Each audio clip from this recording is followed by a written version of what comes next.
is USF Jeopardy! Welcome, everybody, to the final round of USF TDS Jeopardy. Jamie, Ken, Nate are all here together after their first semifinal victories and Ken's wildcard victory to join the final round with your host, Ryan T. Smith. Ryan? It's great to be back here, guys. I am here with our three finalists, the winner of our old school game, the winner of our new school game, and our wildcard finisher, all together here for the Daily Stampede Jeopardy final. Guys, great to be back here with you. Before we get to the competition, let's have a quick reintroduction to our finalists. First, with a absolutely stunning 40,000 fake dollars in his first game. He just absolutely blew away the competition. Jamie DeVrend. Jamie, how are you feeling about your chances here in the final? I'm actually a bit more nervous than I was last week. I mean, I can't count on Colin finishing with minus 8,000 again. So I have two quality opponents today. I'm looking forward to the competition. So now that you guys have made it through one round, I think it's proper for our audience to hear a little bit about your USF backstory. So, Jamie, how about you tell us about your first ever USF game? Which was it? My first USF game was actually in the old Sombrero in 1998. I was a freshman. I went to the last two games at the old stadium. Didn't really know anybody, just kind of wandered around the stadium, watched USF Pound. I think it was Valparaiso. I'm not sure if that's the game where the opponent punted on third down. There was one game where they punted on third down, and I just became a running joke for the rest of the game, if not the season. Graduated in 2002, moved away immediately. Got tired of what we now call the discourse about USF and started Voodoo 5 with Ken and Colin about 10 years ago and change, and I'm still kind of involved. So moving on to our second contestant, who was also in our old school game, finished a comfortable second place, was really keeping pace with Jamie for much of the first round, and then went into the old Chris Kosh prevent defense. But thankfully, he had a reason to. And so Ken DeSales. Ken, how are you feeling about your chances today? Not great, but anything can happen, as Kevin Garnett once said. So we're just see what happens today. So you, like Jamie, were part of that original Voodoo 5 crew. What was your first USF game? 2003 versus Nicholls State, which was like a 13-3, just depressing all-around game. So it was bad, but 13,000 people in the stands. I think it was a game. Were there more or less than USF draws nowadays? Oh, there was definitely less. So we're making some progress compared to. That's exactly it. Yep. Went to USF, met my wife there. Left in 2009 to come back over here to the East Coast, and just ever since then, just enjoying watching USF, being able to go to a couple bowl games, a couple road trips with my friends before kids, and now that the kids are here, they're all trying to figure out, when can we go to a USF game, which is honestly a good thing to have. That's a very good thing to have. I wish I had more opportunities to go to those. So we've got our third contestant now, the winner of our new school game. He was way, way, way out ahead of our other two contestants who both finished in the negatives. Nathan Bond, current managing editor of thedailystampede.com. Nathan, what do you think of your chances today? You know what? It's interesting. I put up a Twitter poll on the TDS Twitter handle, and they picked me to win. I think they have a lot more confidence in me than I do. Jamie's tough. Jamie sought out to prove a point and intimidate me with that Final Jeopardy question.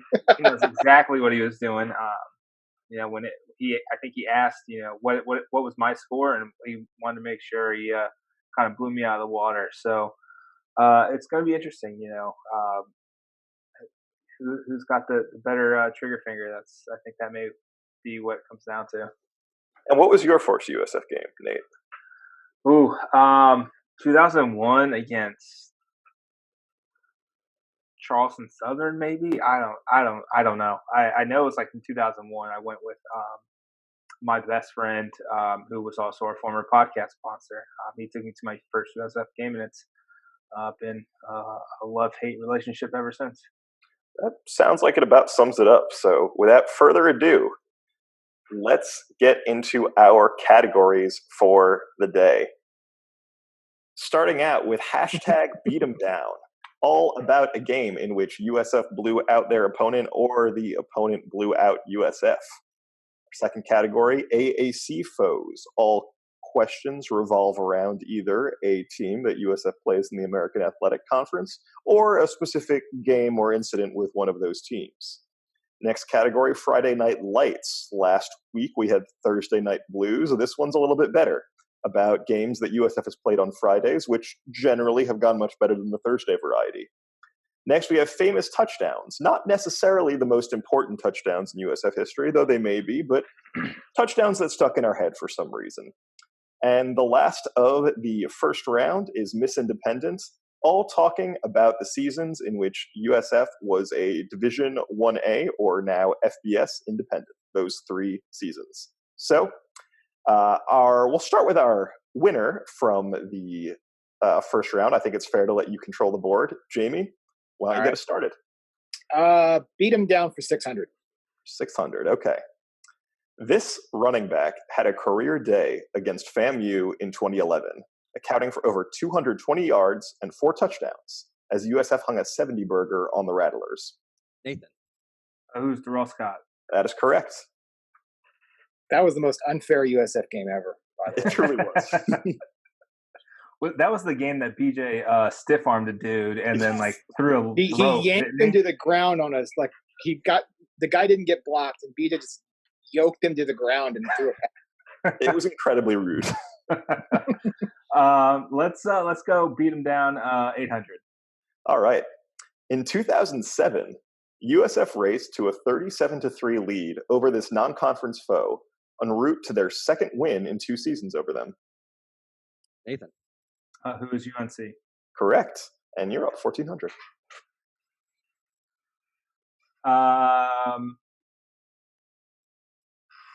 Beat him down 1,000. All right. In the Bulls' first Conference USA game, they had no problem shutting out this opponent 28-0. Jamie. Who is Army? That is correct. And you've got control of the board. Miss Independent for 600. 600. In 2000, this future Conference USA foe was the first ranked FBS team USF ever played. They were flattened 41-7. Jamie. Who is Southern Miss? Correct. And you're in the lead. Miss Independent 800.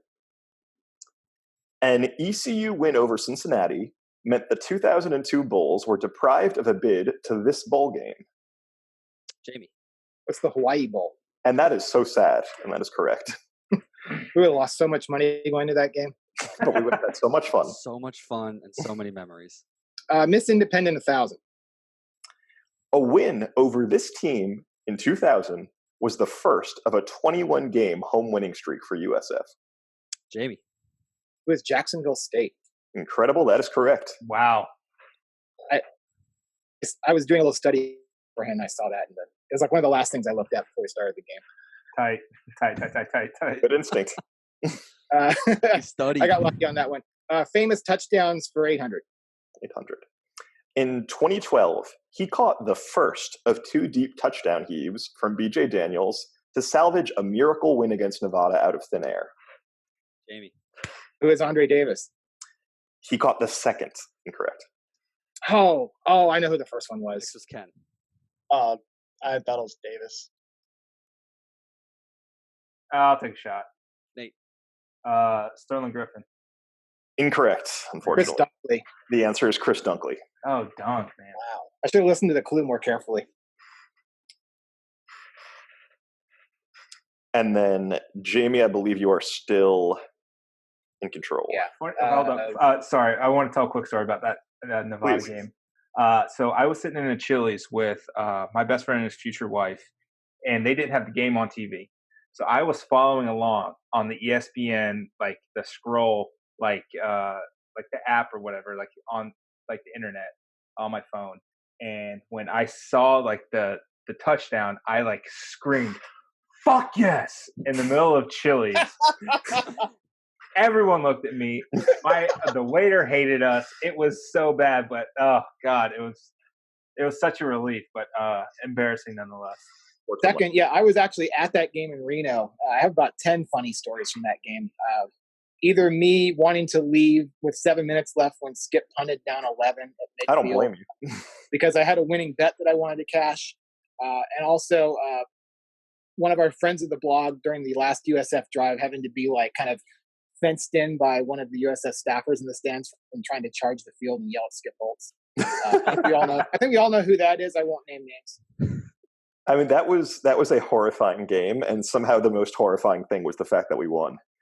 But yeah, that was the most bad process, good outcome game I think I've ever seen. Oh man, it's just, we deserved some karma on like 70-yard BJ Daniels passes. Like we hit it in Florida State, and then we got none of it for like 3 seasons, and then we got one more time. But anyway, Jamie, all right, take us forward. Famous touchdowns for 1,000. For 1,000. Ben Moffitt's famous pick six against West Virginia in 2007 all started with this player getting a hand on Pat White's arm. Ken. Harriet Bowie. That is correct. 1,000. Good one. 2 famous touchdowns for 600. In this game, an ankle-breaking late touchdown run from Marlon Mack made him temporarily USF's all-time leading rusher. Jamie. Who is Cincinnati? Year. 2016. Correct. Give him the points. Miss Independent for 400. In this season, USF exceeded 35 points per game, a number they would not top until 2016.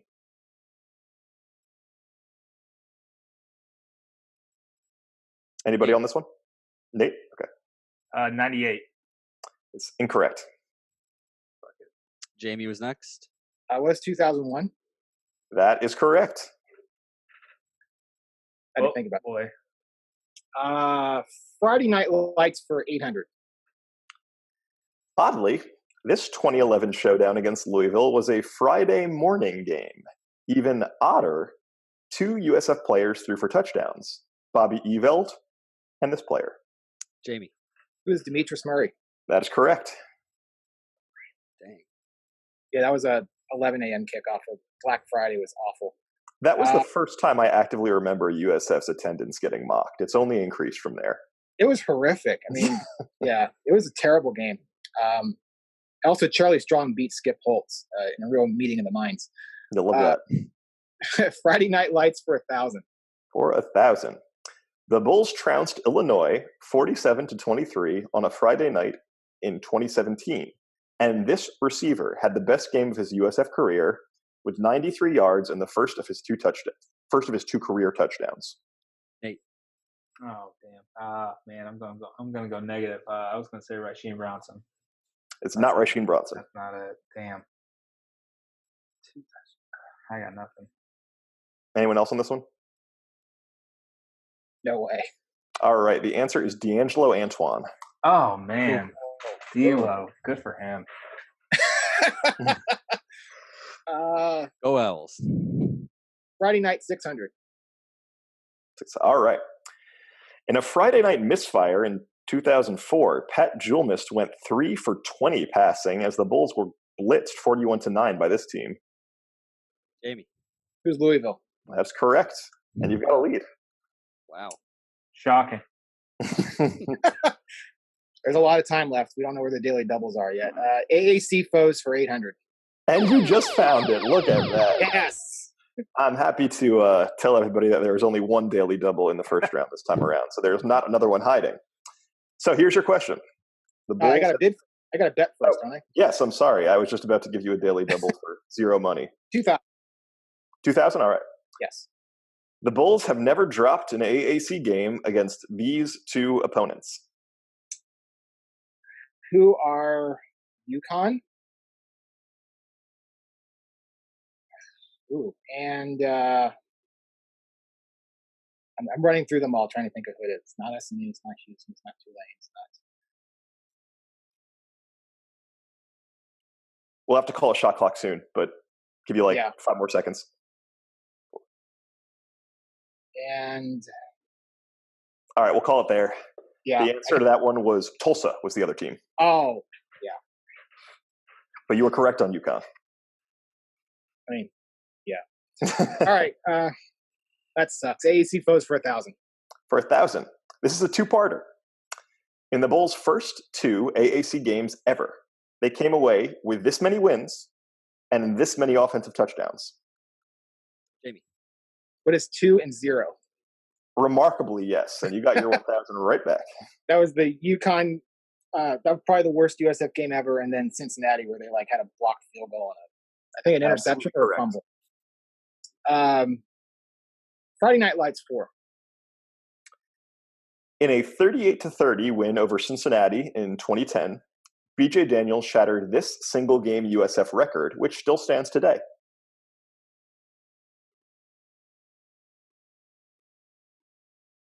You got no one on this one? I think I know what it is, but I don't know if you thought of what it is. Looks like a no. I'll give it a shot. Oh, go for it. Oh, Jamie. What is passer efficiency? That is correct.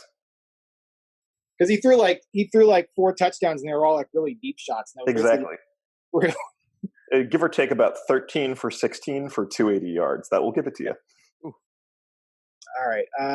Let's do beat him down for 4. USF surrendered 49 points and threw for only 44 yards against this opponent in 2019. Jamie. That's Wisconsin. Incorrect, but it was 49 points. Oh, okay. I know who it is. Nate. Navy, but I think it was like 41-3 or something like that. It's not Navy. Fuck me, man. Ken, anything? No. All right. Answer to that one was Memphis. Yeah, that was when Jordan was just completely broken. Yeah, that was unfortunate. AEC foes for 6. 6. The Bulls won their first 2 meetings against this team, but they've dropped all 4 since. I should clarify that the 4 are the AAC meetings.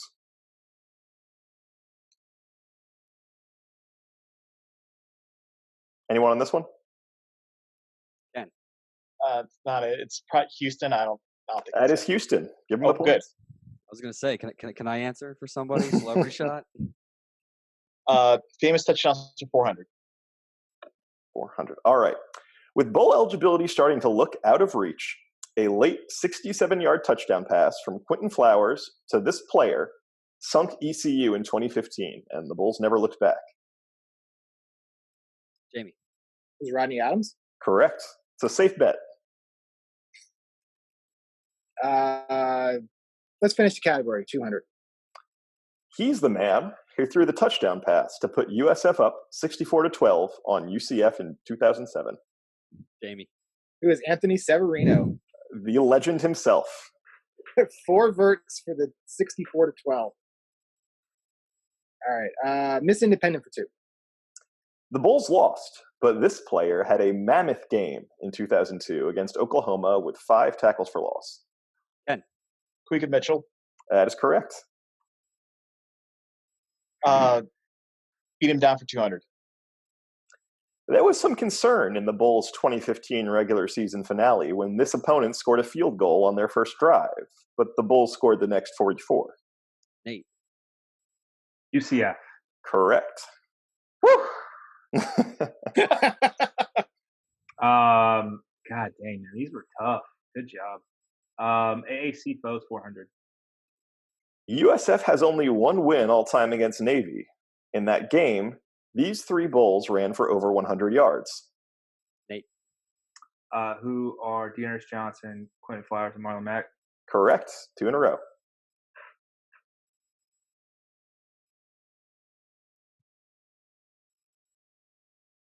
Can we talk about Bream Woody almost blowing that game? It's like a little bit, kind of written off as like, oh, they put the backups in. The backups were not in that long. No, and I Most of those remember were first stringers.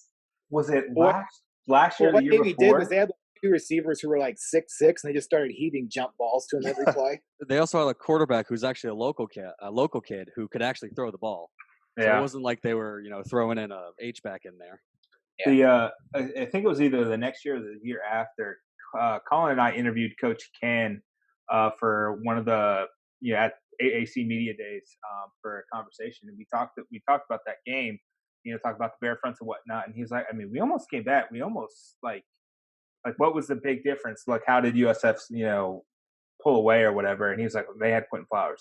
He was like, that was the only reason. That was also that game was also a great moment in gambling history. Yeah. So the line was, depending on when you got it, it was either like 6.5 or 7, or some people got it at 7.5. And Navy scored on the last play of the game, pulled within 7.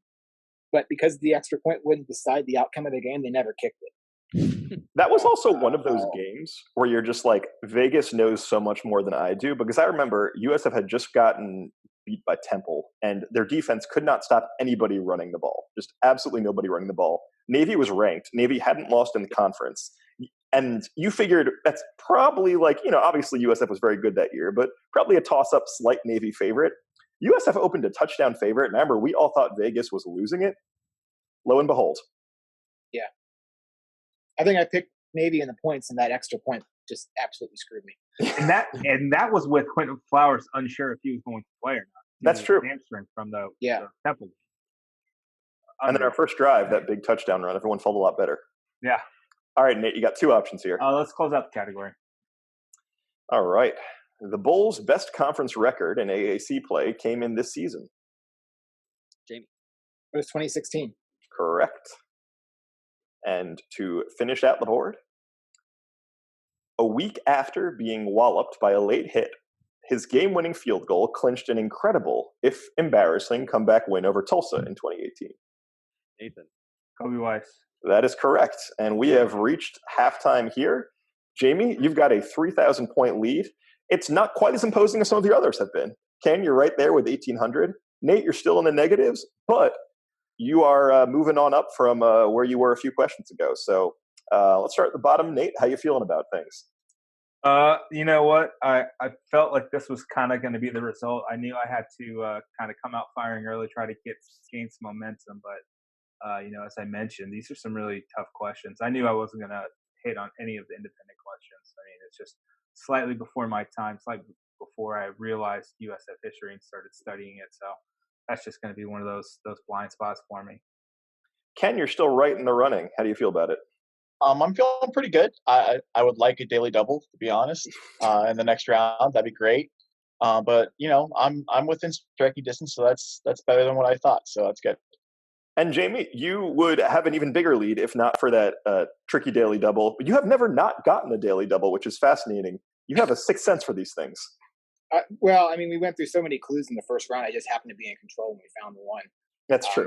I'm very upset that I missed Tulsa, seeing as I've been to 2 of those games.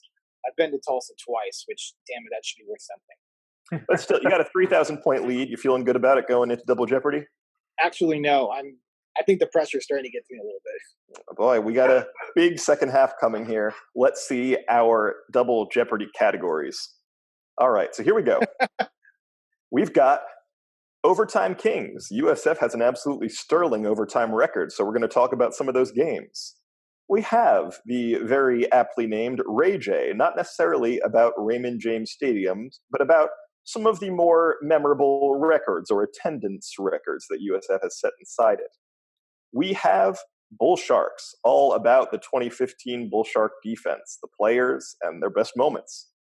Something other than sports. This is a category that was researched and written by Mike Kennedy, our local UGA fan contractor, and he did an absolutely stellar job. This is all about players went to USF and what they did after USF that does not have to do with sports.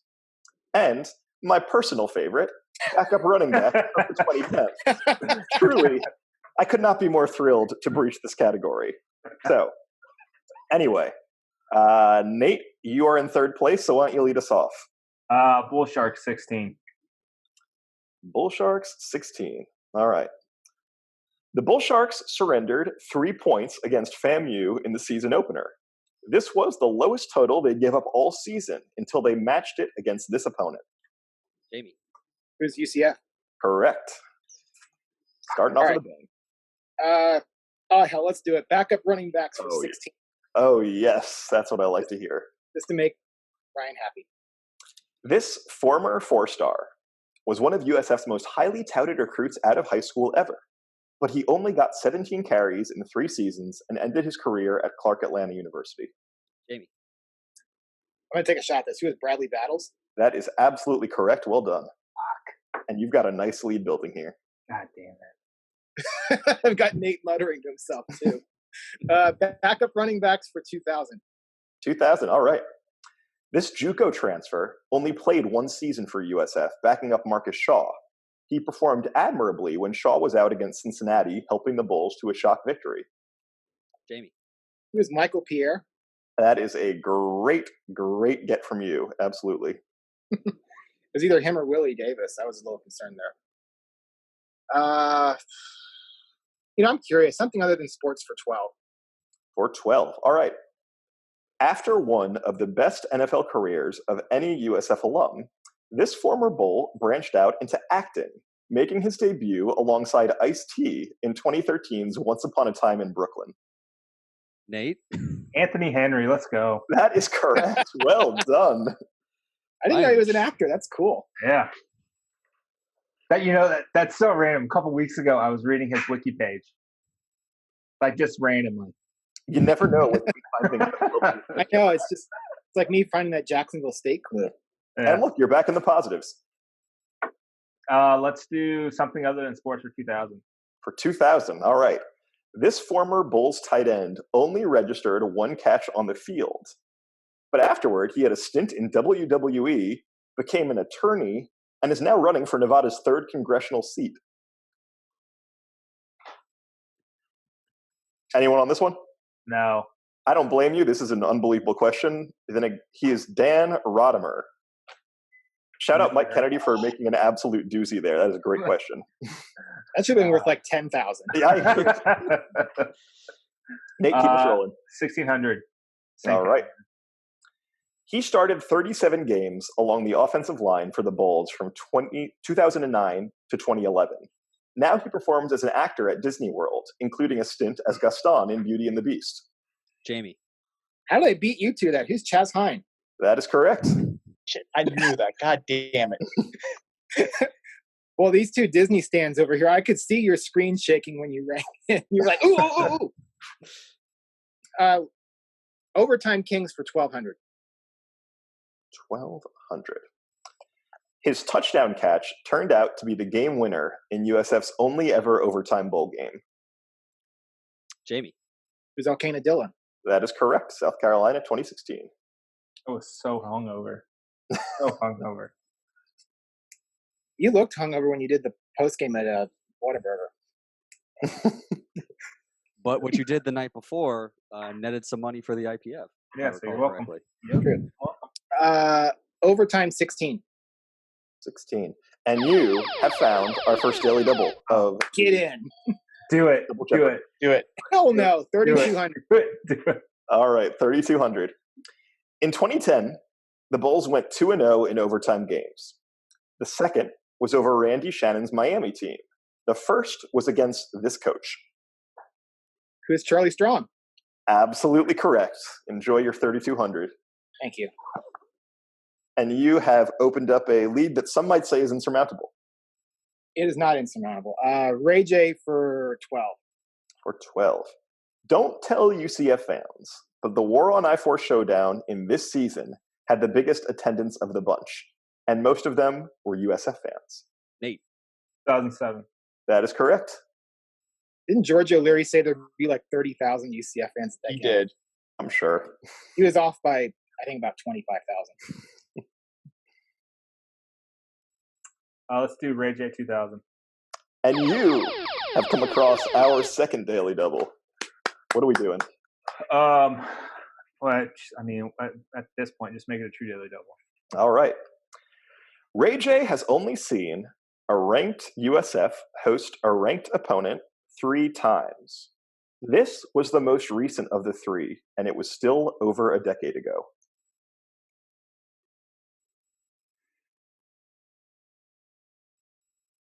West Virginia. That was one of them. The most recent was Cincinnati in 2009. Oh, yeah. The Zach Collaros game. Still got control of the board. I remember where I was sitting. Oh, that's heartbreaking. Was it like the 2009 West Virginia game? I thought they were. Was USF not ranked that game? Or something? USF was not ranked that game. They jumped back in after they beat that team. Got it. That's what I was. Okay. The Cincinnati that Polaris game was also the Jerome Murphy does about 6 personal fouls game wearing Keely Dorsey's jersey. Oh, that's tough. Ray J 16. Damn. USF averaged over 50,000 fans per home game in 2 seasons. The first was 2007, and this was the other. Jamie. It was 2008. That is not correct, surprisingly. What? But good guess. Ken was next. Oh, okay. 09. I know. What was that? I'm sorry? Oh, was it 97? Wait, what was the? Oh, it was 2000. I said 9. It's not 09. It's 2009. You're correct. I am lucking into the only things I've gotten right. I've just lucked into. Honestly, this is. I didn't want to let you stray from that answer. Thank you. I appreciate it, Ryan. I thought I heard him say 09 when I was babbling, so good. Let's do overtime keys for 2000. 2000. Okay. The Bulls are 10-1 in overtime games, and this is their record in double overtime games. Anyone got a guess on this one? Nobody. It is 4-0. I couldn't remember how many it was. I knew they hadn't lost one. All right. Something other than sports for 800? 800. He's most famous for his booming leg and an unfortunate injury in the NFL, but this former Bull, along with his brothers, now runs a nonprofit that provides housing assistance for disabled veterans. Jamie. Who's Bill Grammatica? Correct. Let's go back to backup running backs for 1,200. You're speaking my language. In 2019, this 4-year backup finally broke through and got his first rushing touchdown against UConn. As a reward, he got a career-high 10 carries the next week against BYU. Nate. Dave Small. It's not Dave Small. It's what you said, 2019? Oh, damn. Oh, man, I'm fucked. Anyone else? No. Answer is Trayvon Sands. Oh, jeez. Let's do backup running backs for 8. Coaches praised his off-season performance in 2018, but he only got 14 carries all year. He had a good season in 2019 after following Sterling Gilbert to McNeese State. Nate. Elijah Mack. Correct. I don't know how he didn't make it at USF. That just puzzled me. Backup running backs 400. After spending a couple years at receiver, this special teams standout was finally moved to running back full-time in 2012. He strung together a pair of 100-yard games as the Lightning to Demetrius Murray's Thunder. Nate. Lindsey Lamar. Correct. Nate, you're in control. Something other than sports 4. He was USF's first ever quarterback. Now he has a different sort of leadership role, Vice President Commercial Loan Officer for Center State Bank of Florida. Well, that was close. Nate. Chad Barnhart. Correct. And you are back in the positives. Bull Sharks 2000. These 2 linebackers were suspended for the first 2 games of the 2015 season, but they returned to have productive seasons across from Augie Sanchez. Nate. It was Nigel Harris and Deshaun Whitehurst. Correct.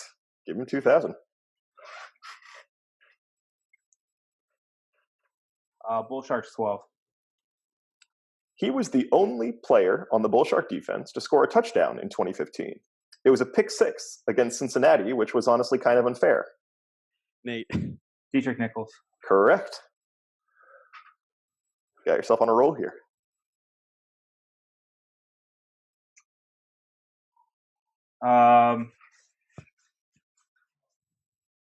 Jamie's already won, if we're being honest, but Bull Sharks 8. I haven't. With the hiring of Tom Allen came the implementation of this new defensive scheme, which surely pleased Jamie Bird. Jamie. What's the 4-2-5? Correct. Overtime Kings for 8. For 8. In a 45-44 overtime thriller, the Bulls snapped this team's 15-game home winning streak. Jamie. I was at this game. It was TCU. Correct. And nobody in Tampa saw the second overtime because there was a hurricane. I think I'm the only person who has a copy of that whole game. That's pretty awesome. Yeah. Not the hurricane part. No, that was not awesome. Ray J. for it. Right. The Bulls' biggest crowd of the last 5 years came for this huge game. The crowd was very loud after the first play and very quiet thereafter. Ken. Florida State. In what season? Oh, 16. No, Correct. it's not. Correct. Yay. All right, Ray J for 400. 400. This game drew USF's biggest home crowd of all time, though the Bulls' ticket sales strategies irritated opposing fans. Jamie. What is that? FSU 2012. Correct. We've got 2 on the board. Overtime for 4. In this season, the Bulls remarkably went 3-0 in overtime games. 03. Correct. And last one on the board. He led the Bull Shark defense in tackles. Unsurprising, given his resume. Ken. Oh, God, I screwed that up. I was going to say Jamie Bird, but that's not it. It's not Jamie Bird. No, it's not. Next was Jamie. Who's Augie Sanchez? Correct. All right, y'all. That was a blistering double Jeopardy across the board. You guys did very, very well. As it stands, Jamie, you've got a big lead going into Final Jeopardy, but anything can happen, including deciding to flex on everybody by betting more than half of your share. It can happen. It just, depending on what you're feeling like doing. So, the game is not over till it's over. Nate and Ken, you guys both performed very well. This is by far our best across the board performance. First time we haven't had anybody in the negatives. And in fact, you guys all performed quite well, far above the $0 threshold. So I won't hold us up anymore. I will give you guys the Final Jeopardy category, and you can either DM me on Slack or over Zoom to tell me your bet, and then we will go ahead and give you guys the clue. So the category is record-setting passers, and I await your bets. Let me make sure this isn't too much to let somebody else win. Okay. Oh. All right. Without further ado, the question. Quentin Flowers' 503 passing yards against UCF in 2017 is far and away the USF single game record. The number 2 performance on this list is courtesy of this quarterback. Message me your answers on here or in Slack. Let's talk about how much 2017 hurt my heart. It still does. My gosh, just being there hurt my heart, man. I just feel teared up. All right, we have everybody's answers, so we are going to start from the bottom here. Nate, you have 3,600. Your wager was $35.99, and your answer was, who is BJ Daniels? BJ Daniels was number 3 on the list by 2 yards. I'm sorry. Fucker. Ken, you're up next. Your bet was 4,200, and your answer was, who is Marquell Blackwell? Unfortunately, that is incorrect. Whatever. Strategy worked, did it? Your wager was $6,400.12. Wherever did you come up with that number? $6,012. I'm sorry, $12. That is not the correct reading. $6,412. And your answer was, who is Blake Barnett? That is correct. The 2018 game against Illinois with 411 yards. And Jamie, what a tremendous coronation to a dominating run that answer is. Congratulations to Jamie Durant, our Daily Stampede Jeopardy champion. Thank you. Thank The you. crowd goes wild. Really amazing effort. That was by impressive. James. And congratulations to our second place finisher, Nate. But truly, Truly, I was very impressed with everybody's efforts here today. It was really, there were some tough questions on the board. Yeah. And I think you guys handled them very, very well. We'll start with Jamie. You are our champion, and how does it feel? How was the experience for you? It was a lot of fun. I think what usually tends to happen when I play like game shows against people is I end up having to host it because I just like have this talent for these stupid things. So I think the next time we do Jeopardy, I may take over the hosting. And I'll let you play too, Ryan. I want to see how good you are at this. I think you absolutely have earned the right to host, and I will get back to you about the me participating. Okay. All right.